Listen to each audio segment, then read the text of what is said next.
we have truly developed a connection with our listeners. And now as we come to the end of this 9th season, having done this for almost now 25 months, it's quite something, the journey we have been on.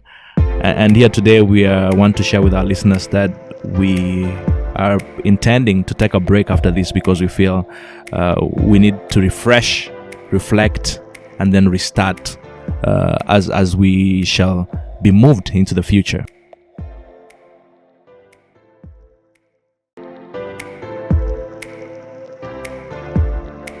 Pastor, welcome back. We pick up here really on this episode at a very interesting point, because from last week, as we were looking at Daniel making the prayer for God to intercede in the circumstances that the children of Israel were facing, and getting the message that Gabriel was being blocked, and really this gave us a picture of what goes on in the spiritual world. In the spiritual world, even yes. As we put our prayers across and really seek for God to intervene in the physical world. It may help us to understand why sometimes our prayers seem not to be answered, and it's taking so long for God to answer. It is because there are forces that God has to contend with, that the angels have to contend with to answer some of our prayers. And someone might say, well, if God is all powerful and almighty, why is Satan even able to oppose him?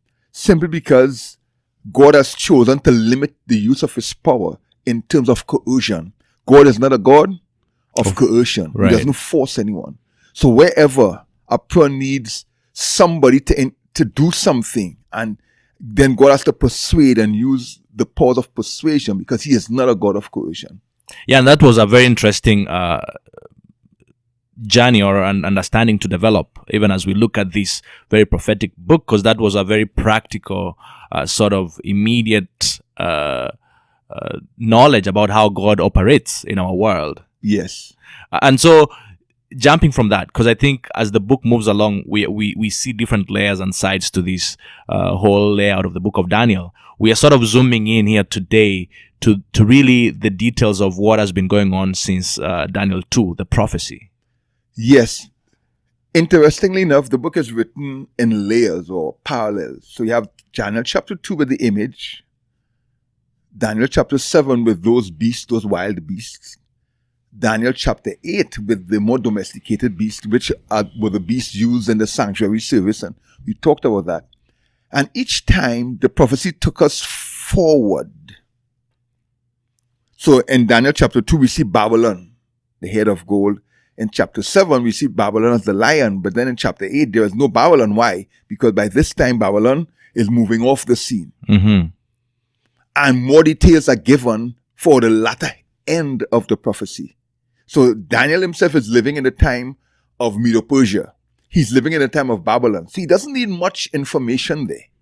But as we move away from Daniel, now the telescope, the divine telescope, is sort of zooming in and giving us more details. So in chapter 11, we are seeing what happens after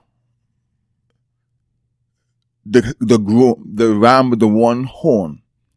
Or in chapter 7, it would have been the leopard and this nondescript terrible beast. Now we're seeing what happens between the goat with the long horn and the little horn. The details of how this comes about. Yeah, and it's very interesting because even as you talk about layers and shades of this story, I think for us this further gives us confidence of the veracity of the details in the book of Daniel. Yes, that is one of the great reasons why we accept scriptures coming from God. The one who says in Isaiah 46, 9 and 10, I declare from the past that which is about to come in the future. He says, I am declaring to you what will happen, and nothing will change my word. I will do what I say I will do. So in Isaiah 46, 9 and 10, we see both God's foreknowledge and his sovereignty. They act in tandem. So when we look at Daniel and we see all these things happening, we say, wow, God truly is the author of this book, and he truly is the great omniscient, the God who knows all things. So perhaps we can look at chapter 10, 20 and 21 to really jump straight in. chapter 10, 20, and 21. That reads, Then he said, Do you know why I have come to you? This is the angel speaking. And now I must return to fight with the prince of Persia. And when I have gone forth, indeed the prince of Greece will come. So this also, Pastor, lines up with the sequence of the kingdoms. Yes. But I will tell you what is noted in the scripture of truth. No one upholds me against this except Michael, your prince. Right. Michael, we will come again to Michael, so we won't touch on Michael right now because there's more about Michael coming up. Yet, he says the prince of Greece is coming. Again, we're not talking about the actual human prince, but the power behind the politics and the wars and the strife, the enemy. As Jesus Christ himself said, Satan is the prince of darkness of this world. Mm-hmm. Of darkness, yeah, but of this world. So when we hear about the prince of Greece or the prince of Persia, let's look beyond the human element to the spiritual powers motivating, driving these political leaders, presidents and kings and monarchs. And that's why I guess, as we study through this book, Pastor, we also have to consistently maintain that view of the level at which it's speaking to. This level of yes, the kingdoms, the powers that be. Because in many cases, we try to reduce this to very, how do I put it, very personal experiences, which in some ways may not be very accurate in reflecting the prophecy as it's being presented here. Definitely. And the very fact that the angel Gabriel, and not just Gabriel, but the heavenly forces, are fighting the prince of Persia, Satan and his host, then fighting the prince of Greece, is very significant. Because what we are seeing is, whatever happens in the world, Joel, affects you and affects me, who claim to be God's people. God's people. Yeah. So whatever was happening with Greece, whatever was happening with Persia, whatever would happen with Rome is going to affect God's people. So he's giving Daniel a sense of your people are going to be tossed and turned and go through trials, but I'm still watching over them. I'm still guiding things for them. So remember this. These prophecies given to Daniel don't involve China, right? Or India, or the Americas. Why? Because God's people, the people that he called out to be his emissaries in the world, are living in Palestine, are living in Judea, living in these, under the purvey of these powers. That is why these prophecies are focused on these countries, because that is where God's people are, so to speak. Yeah, and God was really using the children of Israel, at least at that point, as a marker, a case in point, a model of how he was going to deal with his people in a larger context. That was the plan. In fact, giving them that stretch of land was a master stroke by God, because traffic from the north to the south, traffic from the east to the west would pass through there. So they were in a place where many visitors, many travelers could come and hear about God and see how prosperous and harmonious and loving life in Israel was, and say, wow, there's a country. Do you remember when Solomon was king? Yes. Even way up from Ethiopia, the Queen of Sheba came down because she had heard about his fame. Do you remember when the Israelites were about to cross the Jordan? Rahab, way out in Jericho, had already heard. So Israel was supposed to be God's ambassadors, his messengers to the world of what a great thing it would be to come under God's umbrella of protection. In fact, there are prophecies that say the nations will come and bring their wealth to Jerusalem. The nations will come and will bow down and say, we want to serve your God. Mm-hmm. That was the plan. So that is why we see God exposing to Daniel what his people will go through, the people of God, not only then, but as time went forward. Yeah, and I think that's important for us, because when even we think of ourselves in terms of this prophecy, we realize we are not just we are not observers of what God is doing, but we are central to that story as his people. Of course. In fact, what God does has a lot to do with his people, to rescue them, to protect them, sometimes to punish them, but always to watch over them and restore them to that position of care and blessing that was his plan. In fact, when God gave Jeremiah the prophecy that Babylon would one day come to Jerusalem, would destroy the city and take away people captive, and that they would be captive in Babylon for 70 years. God told Jeremiah to tell the Israelites, do not rebel against Nebuchadnezzar. Pray for Babylon and its leaders, because in their prosperity, the world prospers too. Will be your prosperity. Right. Your prosperity. So pray for the nation, because their decisions will have impact your Right. life. Okay. Yes. Yes. He says, go, build houses, marry, enjoy your time in Babylon, because you're not coming back in a short while. It's going to be at least 70 years, 2 generations in Babylon. But while you're there, make the best of it. Do you see God probably talking to us today, living in the 21st century, living in America, in any of these countries? He's saying to his people, occupy, live, marry, build houses, enjoy that, but pray for the peace of the country, because their peace, the prosperity of the nation will be your prosperity. Correct. Yeah, and I think it's the kind of perspective a lot of us believers don't have, that our actions and our interactions in this immediate society we find ourselves in is part of God's work in transforming the this particular space and time and nation we find ourselves in. For instance, elections are coming up. There's coronavirus, which has come to America, and many of us were hoping it would stay over there in the East. How many of us were really praying actively for China, for Japan, for all these other countries when it was over there? How many of us, even when we heard it was in Seattle or California, thought, hey, I'm in the East Coast or whatever have you? How many of us have prayed for our president? Like him or not, have you prayed for him, for his prosperity? How many of us are really praying for the land? God says, you pray for the prosperity of the kingdom. It's a hard prayer to make, and I think more so for people who we share beliefs with, our denomination, because in many ways we see these as a time and a world that is going into hell in a handbasket.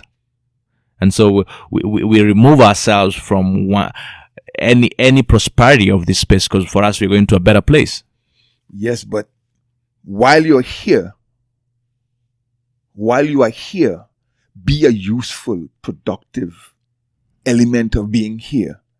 Let your influence, your prayers, your diligence in your work, like Daniel, in other words, be Daniel. And in many ways, yes, be Daniel, in many ways, to love the people in this moment. Because even Daniel, as we were saying in prior chapters, is crying for his people. He knows he's good. He knows he's set to receive God's favor, but he never sees himself in that light. Yeah, but I'm going beyond Daniel praying for his people.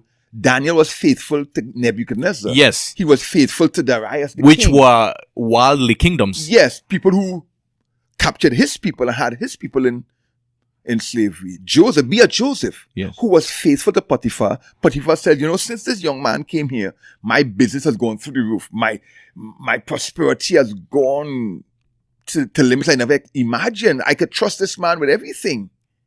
And then when he went to prison, the prison officer said, hey, this guy Joseph is a great guy. I don't even have to worry about the prisoners. I could just leave everything in this Joseph's hand. And when Joseph was taking before Pharaoh, Pharaoh said, but this is the great guy I need. I could make him in charge of everything. So notice, wherever Joseph went, he was doing good. He was letting his influence, his diligence, his righteousness impact those around him. And that should be our attitude in any job we go into, whatever country we live in, whoever is ruling our country. It should always be, Lord, let me be a light in a dark place. Why do you think we struggle with that?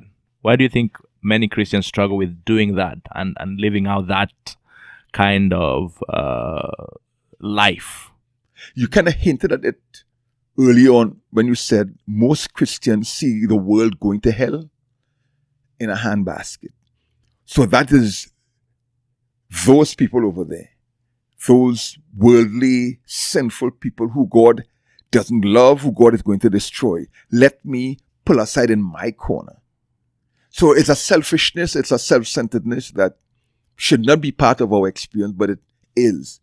Even though we claim to be God's children, there's still that self-centeredness, that I versus you, us versus them.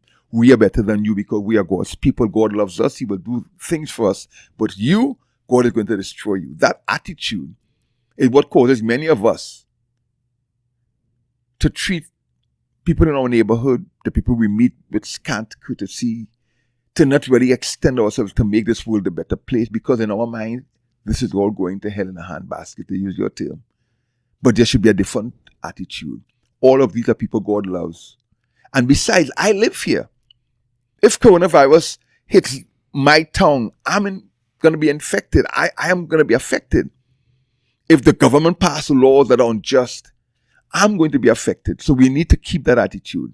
Daniel shows us how to live in an antagonistic society. Joseph shows us how to live in an antagonistic society. Yet and instead elicit peace and goodwill. And goodwill, I like this. Yeah, goodwill towards its people. And maybe, Pastor, can you help us then maybe properly nuance this idea of being the remnant, and how we need to be the remnant even as we engage? Hold that for next podcast, because when we come to wind down Daniel, we would see that whole issue of like the remnant coming up more clearly, and we'll be able to use that information to really determine what it means to be a remnant. So hold that for next week. So maybe we should jump straight into chapter 11, or because I'm sure here was the same. But when will they get into chapter 11? Let's look at 1 to 4. That reads, also in the first year of Darius the Mede, I stood up to confirm and strengthen him. And now I will tell you the truth. Behold, 3 more kings will arise in Persia, and the 4th shall be far richer than them all. By his strength, through his riches, he shall stir up all against the realm of Greece. Then a mighty king shall arise, who shall rule with great dominion, and do according to his will. And when he has arisen, his kingdom shall be broken up, and divided toward the 4 winds of heaven, but not among his posterity, nor according to his dominion with which he ruled. For his kingdom shall be uprooted, even for others besides this. Right. If you just backtrack slightly, you would realize when we looked at chapter 8, it talked about this ram or goat, sorry, with the one big horn that was the first king, and then it was broken up, and 4 horns came up afterwards. And it says this was the first king of Greece. Who was the first mighty king of Greece who conquered the world and lived, who conquered the world and at a very young age died? Alexander the Great. Right. Died at 32 years of age. So he had no children to take his kingdom. It ended up going to his 4 generals. Right. And that is why it said it was scattered to the 4 winds, north, east, west, and south. And so these 4 generals are the ones who took over after Alexander. So basically, God isn't even speaking about Persia, even though we're in the Persian kingdom, because the next great movement will be the rise of Greece. Then let's go from verse, let's say 5 to 14. 5 all the way to 14 reads, also the king of the south shall become strong, as well as one of his princes, and he shall gain power over him and have dominion. His dominion shall be a great dominion. And at the end of some years they shall join forces, for the daughter of the king of the south shall go to the king of the north to make an agreement. But she shall not retain the power of her authority, and neither he nor his authority shall stand, but she shall be given up with those who brought her, and with him who begot her, and with him who strengthened her in those times. But from a branch of her roots one shall arise in his place, who shall come with an army, enter the fortress of the king of the north and deal with them and prevail. And he shall also carry their gods captive to Egypt, with their princes and their precious articles of silver and gold, and he shall continue more years than the king of the north.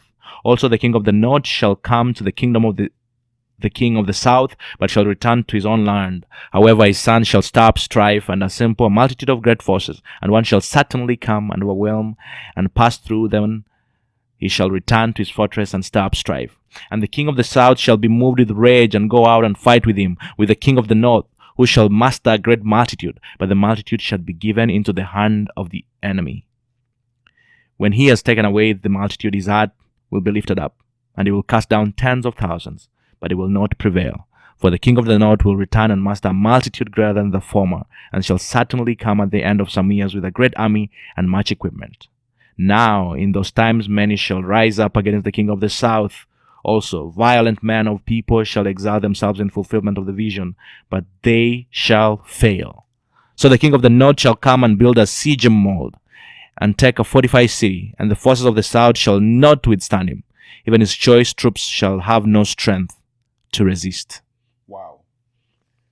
So we have Lysimachus, Cassander, Ptolemy, and Seleucus. These are the four generals of Alexander. Seleucus would go to Syria, take the Syrian territory. That's the north.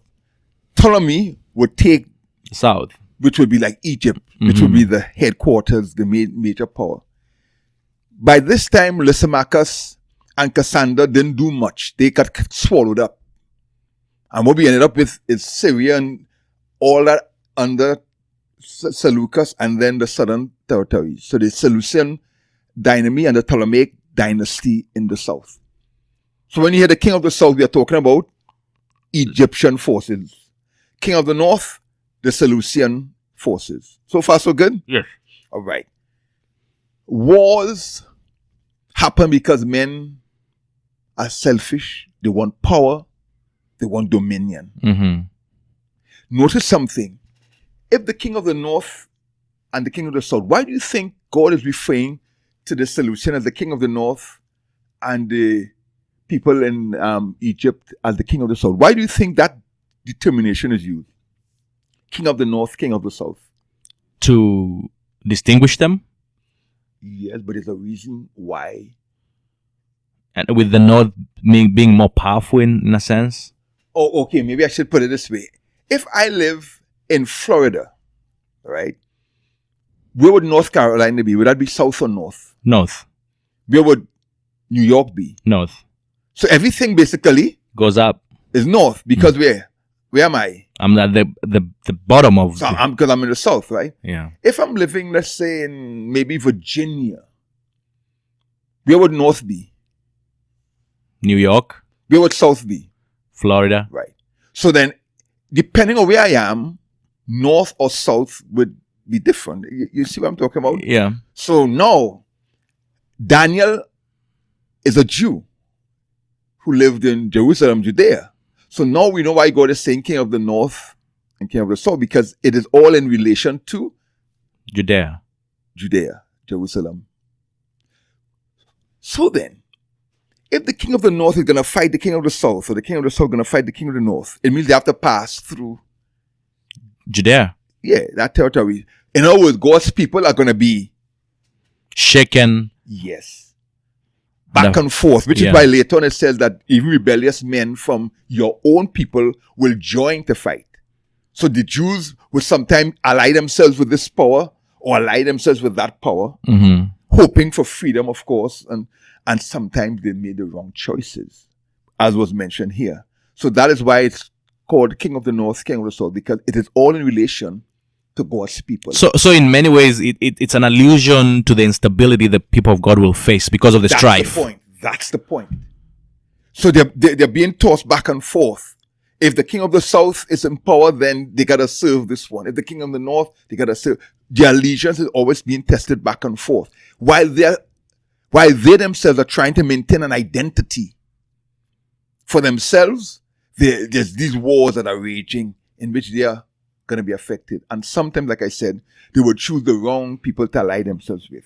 And that for me really speaks to what we see in the world today. Because I think in many ways, even as believers, we do find ourselves trying to align ourselves with certain forces who we think are going to prevail. And more often than not, we find that our choices are not necessarily the ones that are going to prevail, and we find ourselves on the losing side. And so even as a believer, you do find yourself being pulled one way or the other. Yeah. And that's a thin line to walk, a tightrope to walk as God's people, where we could be loyal to government, loyal to power, loyal to system, yet not be identified with it. Are we? Yeah. Like Jesus said, you must be in the world, but not of the world. Yeah. You're not a product of it, but you support its best parts. Again, Daniel is his own personal experience is meant to be a microcosm, a sort of example, a model for what God's people should be overall. I'm a Jew. I love my people. I'm praying to God even every day to restore his people. Even when there's a law that says I shouldn't pray, what do? I pray. Yet I serve diligently. Yes, that's the point. So that even the king who made that law recognized it was an unjust law because it affected me. That would be something else, wouldn't it be? Yeah, Joel? Because our personal integrity speaks for itself against any kind of objection or any kind of oppression. Yes, like maybe in a country where people must work or must go to school on a Sabbath. Mm-hmm. But because of the integrity and the diligence of the Seventh Adventists or the Sabbath keepers in that country, even the government says, this is not a good law. We need to change this law because these people are being affected. And there are people who are important to us. Yes. There are people who are making this place better for us all. Hallelujah. Yeah. The only reason Darius had a problem with that very law that he passed, which he thought was a good law, was the fact that it affected Daniel. Could you imagine that? He passed the law. He thought it was a good law. Yet he tried to undo the law when he recognized it would affect Daniel. That would be the greatest testimony. That is a line that we have not been able as a church to really walk. Mm-hmm. To be loyal and diligent and serving those I must serve, yet not being identified with it, not being a part of it.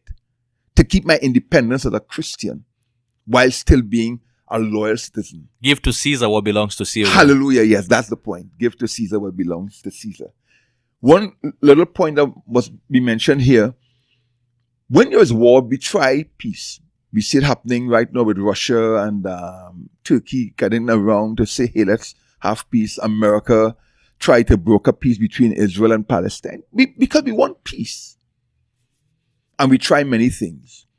Marriage was one of the main ways kings back then sought peace. In other words, my daughter marries your son, so now we are relatives, so we will live in peace. They tried that here and it didn't work. In Europe, they tried that too, intermarriage. At one point, almost every monarch in Europe was related. Did you know that? Mm-mm. Yes. Somebody was a cousin of somebody because of that intermarriage. Intermarriage meant we are now connected. So we will live in peace. But it didn't happen that way. And we see here, again, it didn't happen that way either. So let's continue reading. So now we've seen Alexander, his kingdom breaks up into 4 kingdoms, and there's this constant battling between Syria and Egypt, the king of the north and the king of the south. Again, we see here God's sovereignty and his foreknowledge being evidenced. Mm-hmm. History, as we look back and we see all the scuffles that took place, show us that really God's foreknowledge is right on button and God's sovereignty. So let's go from 16 to 28. But he who comes against him shall be according to his own will, and no one shall stand against him. He shall stand in the glorious land with destruction in his power. He shall also set his face to enter with the strength of his whole kingdom and upright ones. With him that shall he do, and he shall give him the daughter of women to destroy it. But she shall not stand with him, or be for him. After this he shall turn his face to the coastlands, and shall take many. But a ruler shall bring the reproach against them to an end, and with the reproach removed he shall turn back on him. Then he shall turn his face towards the fortress of his own land, but he shall stumble and fall, and not be found. There shall arise in his place one who imposes taxes on the glorious kingdom, but within a few days he shall be destroyed. but not in the anger or in battle. And in his place shall arise a vile person, to whom they will not give the honor of royalty, but he shall come in peaceably and seize the kingdom by intrigue.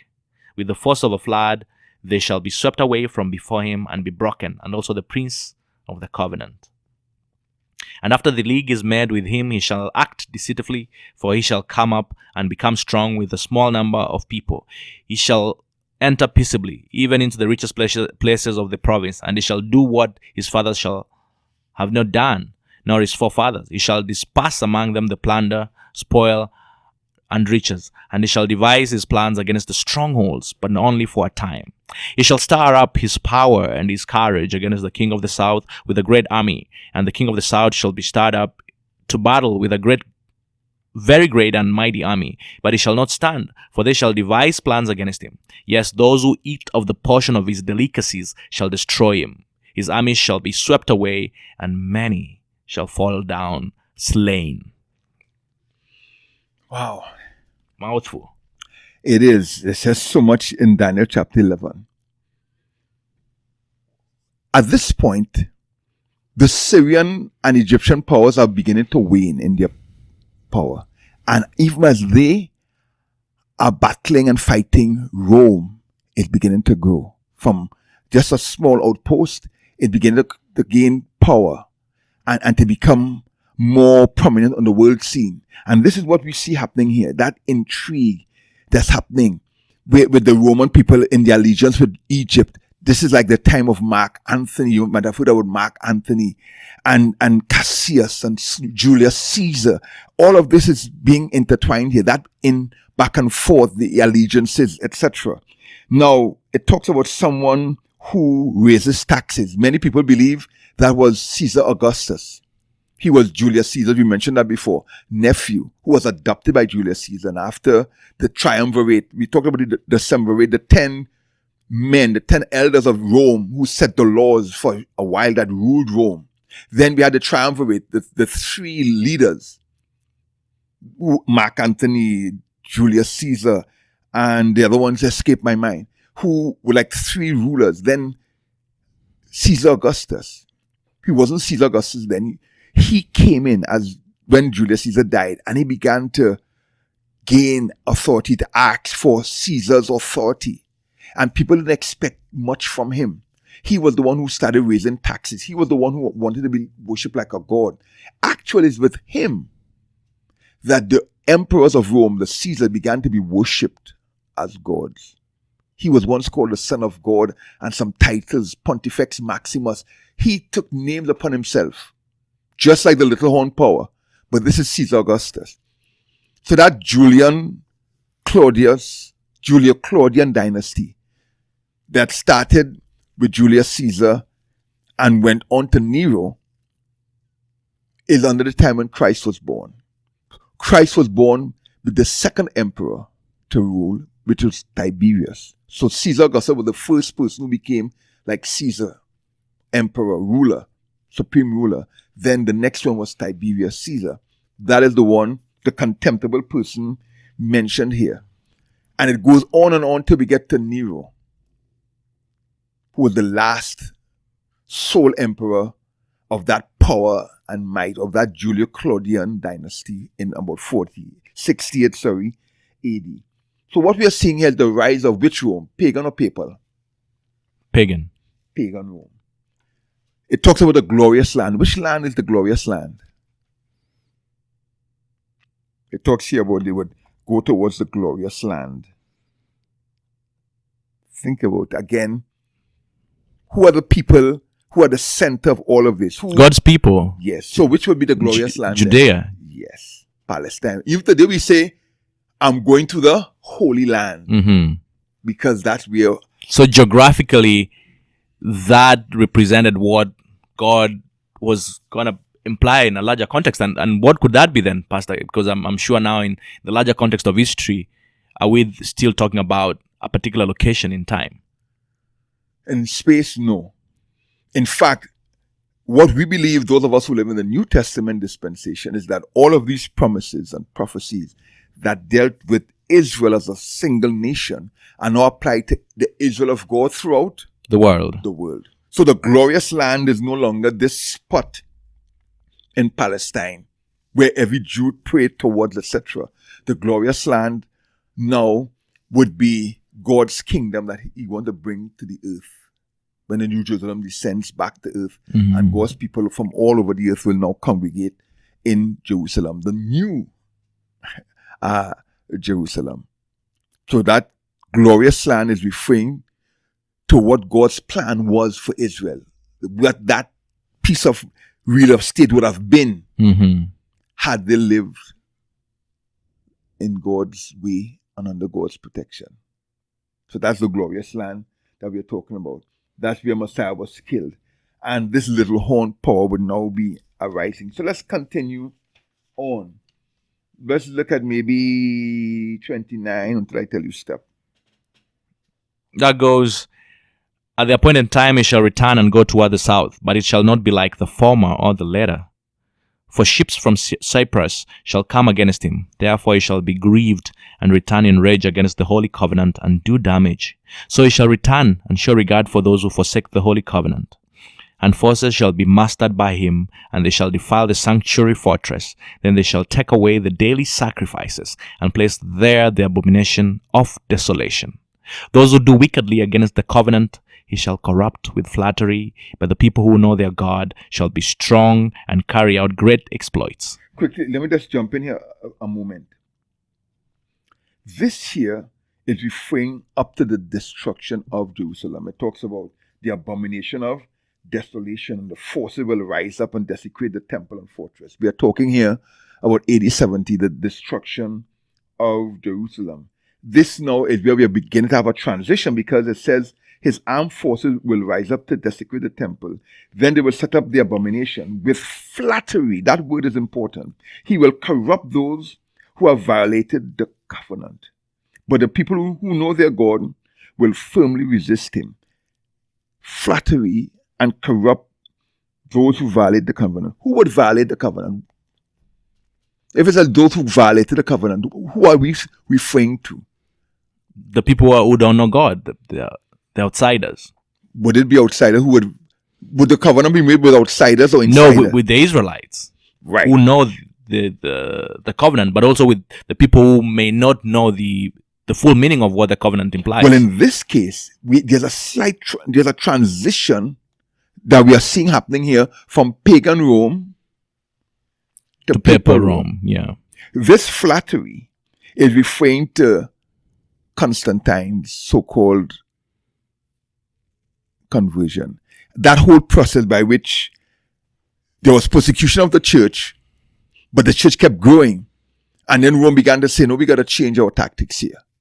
So this flattery is talking about corrupting those who violate the covenant, meaning God's people who begin to compromise, who begin to court the favor of the law, of the power of the government. And by that, they abandoned the purity of the faith. But the people who know their God will firmly resist. That's the faithful people of God through the ages, especially through that transition from the Christian church to the papacy and even through the Middle Ages. Those who stood firm. In the early days, it would be people like Paul and the apostles who stood firm against any encroaching. After that first wave of the apostles died out, there were other leaders that came into the Christian church who kept the word going. But gradually, there's that encroachment until we have that flip when Constantine got baptized. And the church now became officially pro-government. Yes, the church of the state. Continue. Mm-hmm. So, 33, and those of the people who understand shall instruct many, yet for many days they shall fall by sword and flame, by captivity and plundering. Now when they fail, they shall be aided with a little help, but many shall join with them by intrigue. And some of those of understanding shall fall, to refine them, purify them, and make them white until the time of the end, because it is for the appointed time. Again, it is talking about the fact that resisting persecution and difficulty is difficult, that even those who are sincere, who know God, sometimes they get weary and they give in, they fail and they fall. It said many who are not sincere will join themselves to them. When we get to Revelation, we would see where John says in the church of Pergamum, and even in the church of Smyrna, that many will join themselves to them who are still of the synagogue of Satan. So that's what we are seeing here. People who join the church but who have not been truly converted. Continue. Then the king shall do according to his own will. He shall exalt and magnify himself above every god, shall speak blasphemies against the God of gods, and shall prosper till the wrath has been accomplished. For what has been determined shall be done. He shall regard neither the God of the fathers, nor the desire of women, nor regard any God, for he shall exalt himself above them all. But in their place he shall honor a God of fortresses, and a God which his fathers did not know. He shall honor with gold and silver, with precious stones and pleasant things. Thus he shall act against the strongest fortresses with a foreign god, which he shall acknowledge and advance its glory, and he shall cause them to rule over many and divide the land for gain. At the time of the end of the king of the south shall attack him, and the king of the north shall come against him like a whirlwind with chariots, horsemen, and with many sheep, and he shall enter the countries, overwhelm them, and pass through. He shall enter the glorious land, and many countries shall be overthrown, but there shall escape from this hand Edom, Moab, and the prominent people of Ammon. He shall stretch out his hand against the countries, and the land of Egypt shall not escape. He shall have power over the treasures of gold and silver, and over the precious things of Egypt. Also the Libyans and Ethiopians shall follow at his heels. But news from the east and the north shall trouble him. Therefore he shall go out with a great fury to destroy and annihilate many. And he shall plant the tents of the palace between the seas and the glorious holy mountain. Yet he shall come to his end, and no one will help him. Like I said earlier, Joel, when we began this journey in the book of Daniel, that interpreting these prophecies is not really easy, because in history we can find,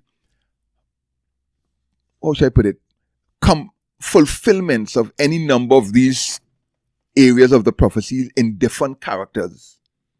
Like this could have well been testified of the Roman Emperor Nero coming to his end. It could really represent any of these other leaders at the time. However, we believe as Seventh Adventists that this is referring to the papacy even in the time of the end, before the second coming.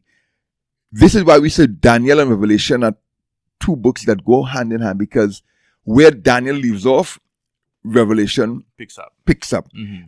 Giving even more insight into this battle that is being waged here. We believe this refers to the papacy's domination. It's the mortal wound that happened, and then its resurgence in the time of the end that was mentioned here.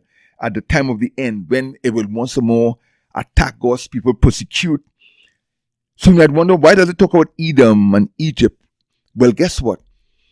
Egypt represents atheism and godlessness. Remember when Moses went to Pharaoh, he said, "Who is God that I should listen to you? I don't know your God." So Egypt has come to symbolize, and we see this in Revelation, atheism, godlessness, rebellion, outright rebellion against God. But Moab and Libya and all these other nations represent just paganism. People believe in God, you're worshiping, but you're worshiping false God, but they really don't know better. It talked about Ethiopia and the other nations coming. In other words, a worldwide drawing of people towards this apostate power that has done everything that the little horn of Daniel chapter 7 and 8 has done. Persecution, blasphemy, desecrating the sanctuary, and all of these things are just like what the little horn did in chapters 7 and 8. Meaning, therefore, that this is just expanding, for Daniel's view, the long trajectory of strife and conflict under which God's people will have to live. Both back then, even till today, God's people are being persecuted in some countries and are fearful for their lives. Even as we come to that time when man will be so desperate to find the answers to the worst problem, there will be this cry on the one hand, return to God, which will bring a rise again of like the papacy. And there'll be another cry of who cares about God? There's no God for what is happening. And these forces will be battling, and God's people will have to navigate Will I lose my faith and turn from God?